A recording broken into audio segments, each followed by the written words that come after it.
A hotel clerk demanded a well-dressed black man leave the lobby without even checking his name.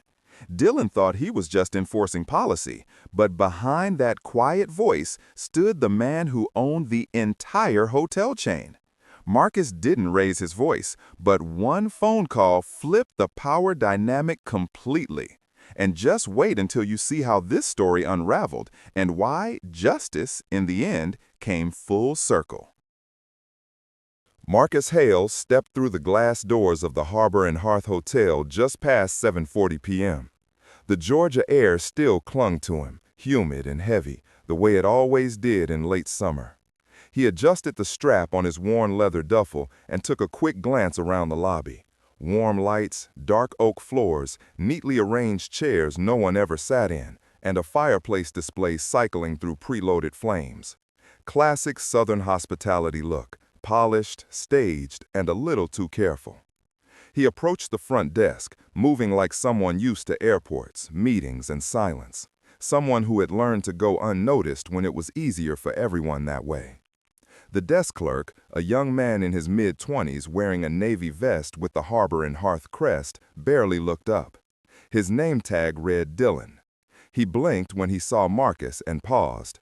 Not long enough to make a scene, just long enough for Marcus to notice. Dylan's hand hovered over the keyboard, but he didn't type anything. "Evening," Marcus offered politely.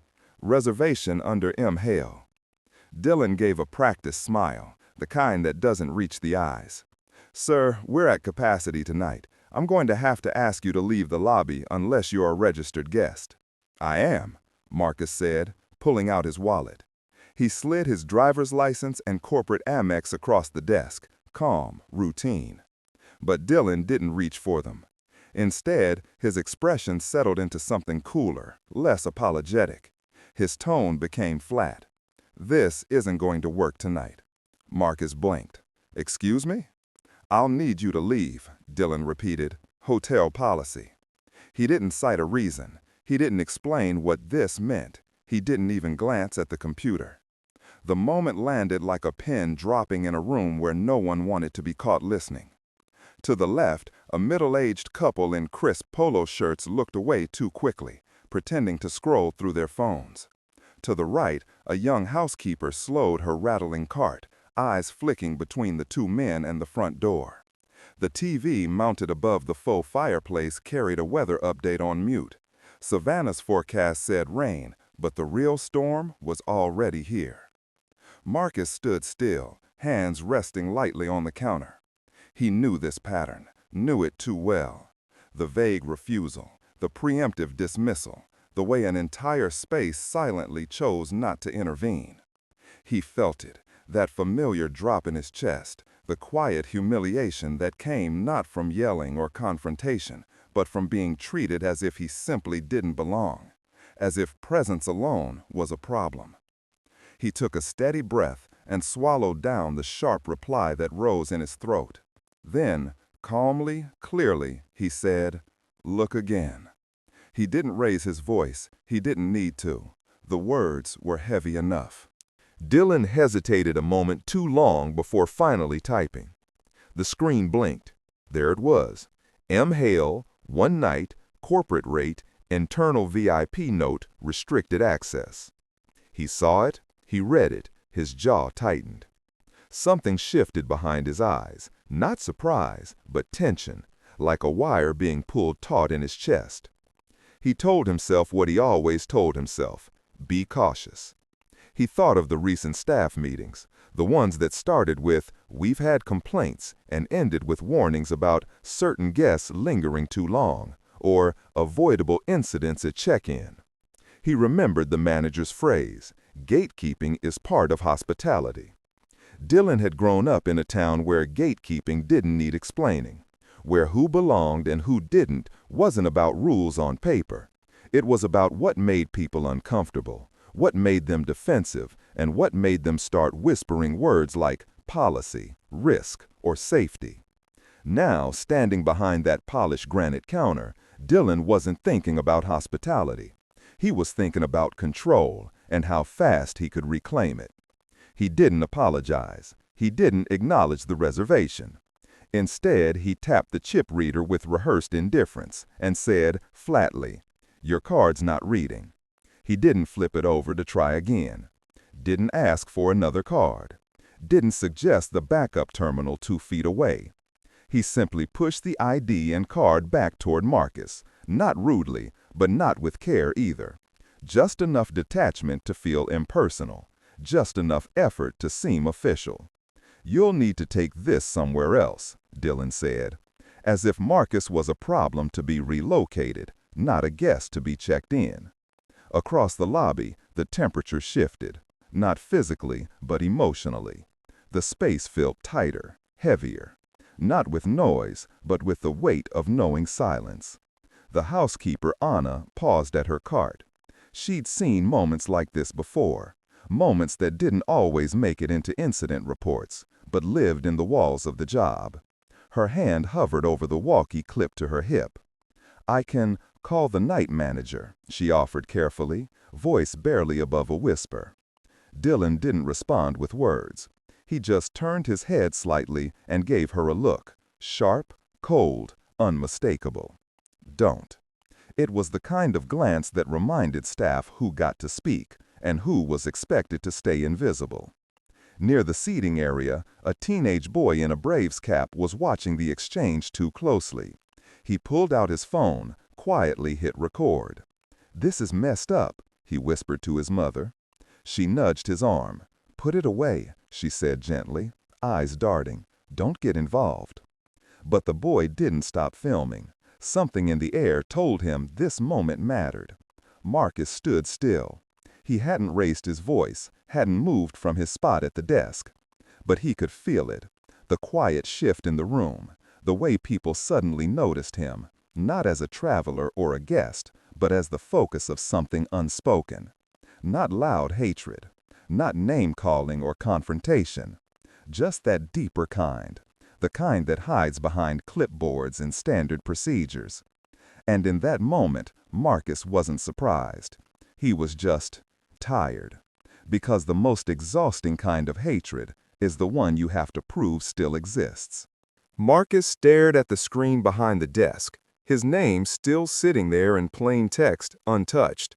The reservation was valid. The card was fine. The only thing that wasn't working tonight was the man behind the counter. He'd let moments like this slide before. He'd walked away for the sake of peace, for the sake of progress, for the sake of not being that guy in public. But this time, something settled in his chest. Not bitterness, not even frustration, but clarity. He placed both palms flat on the counter. His voice was steady. "Run the card manually," he said, "or try the second terminal." There was no threat in his tone, just direction. It was the voice of someone who was no longer asking for permission. Dylan's shoulders pulled back, a defensive reflex. He wasn't used to pushback from people he thought he could dismiss. "Sir," he said, voice tightening, "I've asked you to leave. If you refuse, I'll have to involve security." Marcus didn't flinch. He simply reached into his pocket and pulled out his phone. He dialed a number from memory, one he rarely used and never in front of strangers. On the third ring, a crisp female voice answered. "Harbor and Hearth Corporate, this is Tessa." Marcus kept his eyes on Dylan. His tone didn't rise. If anything, it dropped lower, calmer. "It's me," he said. "Patch me through to regional ops." Dylan blinked. "Wait, who are you calling?" He glanced around, suddenly aware that the room had shifted. The same lobby he had ruled just minutes ago now felt thinner under his feet. Anna, still at her cart, stopped pretending to dust. Her eyes widened at the name, Tessa. She'd seen it before at the bottom of internal bulletins. Tessa Langdon, Corporate Admin, Executive Division. The kind of name that didn't float through the day-to-day unless it meant something big was coming. Dylan looked toward the couple in polos, now seated stiffly on the edge of a leather couch, eyes fixed on the fake fireplace like it held the answers to what was unfolding. Then the desk phone rang. The sharp tone cut through the lobby like a line snapped in midair. Dylan stared at it for a beat too long before picking up. He listened, his posture straightened like a soldier hearing bad news. His free hand gripped the counter, knuckles pale. He said nothing, just nodded once, muttered, "Yes, ma'am," and set the receiver down carefully, like it might break. When he turned back to Marcus, his voice had changed. It carried a different weight, the kind that comes when the illusion of control slips away. "Mr. Hale," he said. The name came out strained, unfamiliar on his tongue. Could you step into the back office for a moment?" Marcus didn't move. "No," he said, and this time everyone heard him. "We'll do this where it started." His voice wasn't raised. It didn't need to be. Because in that moment, the entire lobby understood. He wasn't the one who had something to hide. And Dylan wasn't the one in charge anymore. The soft chime of the elevator broke the silence. Out stepped Hannah Quinn, the night manager, moving quickly but without panic, her work flats tapping against the tile. She was still catching her breath as she crossed the lobby, clipboard in one hand, radio in the other. Just last week, she'd been out on family leave for her daughter's tonsil surgery. The corporate office had sent flowers. She hadn't expected to return to this. But the moment she saw Marcus, she froze. She recognized him. Not just from the employee training deck, though yes, there was that photo in every onboarding session. Marcus Hale, founder and CEO, Harbor and Hearth Hospitality Group. The photo showed him grinning in a black turtleneck, one hand in his pocket, standing beside a fireplace like the one in the lobby. In person, he was quieter. His eyes carried more weight than any slideshow could capture. "Mr. Hale," Hannah said, catching herself before she addressed him with too much formality. She nodded with respect, then turned sharply to Dylan. "What happened?" Dylan looked like someone suddenly asked to explain a fire he'd started while holding the match. His mouth opened, then closed. He could have blamed stress. He could have mentioned the outdated card readers. He could have cited vague warnings about past incidents and high-risk hours. But none of that would excuse what he knew, deep down, he had done. Marcus didn't interrupt. He didn't demand. Instead, with calm precision, he recounted the interaction, word for word. He didn't embellish. He didn't need to. The facts stood on their own, sharp, unadorned, and deeply uncomfortable. The lobby, now fully silent, had turned into an audience. Aina stood quietly by her cart. The couple in polos watched with unreadable faces. The teenager in the Braves cap hadn't stopped filming. Hannah absorbed the weight of the moment. She took a breath, then turned, not just to Marcus, but to the room. "Everyone," she said, voice steady, "we owe Mr. Hale an apology." Then, more pointedly, she looked at Dylan. "And we owe him accountability." Dylan's shoulders slumped, as though a wall he'd leaned on had disappeared. Marcus turned to face him fully, his voice still low but impossible to ignore. "What were you afraid would happen if I stayed?" he asked. Dylan shifted under the question. It wasn't confrontational. It was personal, reflective, inescapable. "I thought," Dylan began, but faltered. He swallowed. "I thought you weren't a guest." Marcus tilted his head. "Because?" Dylan stared down at the counter, voice quieter now. "Because I've gotten in trouble for letting the wrong people linger too long," he admitted. "Because I was told to keep things tight." He hesitated, then almost to himself. "Because I've lived my whole life assuming certain things, and I haven't questioned them enough." The sentence hung in the air, raw, unexpected. A small truth pulled out like a splinter. Marcus nodded, once. Not as approval, but acknowledgement. "Then let's question them," he said. He looked around the room, then back at Dylan. "Together, right now."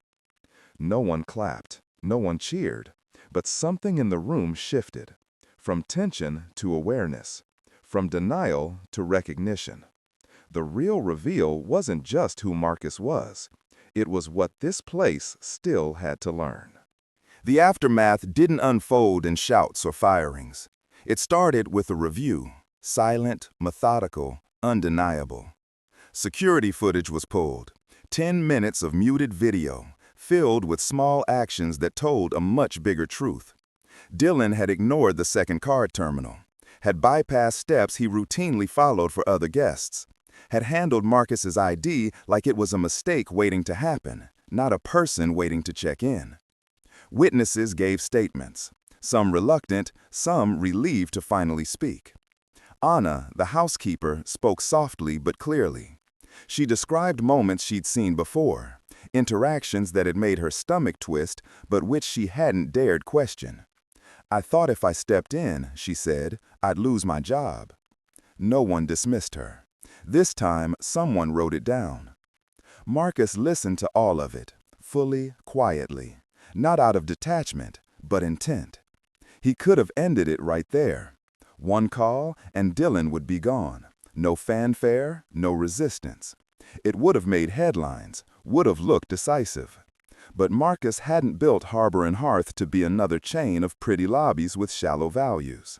He'd built it because of what happened to him at 22, when a front desk clerk had followed him to the elevator, doubting he was really staying there.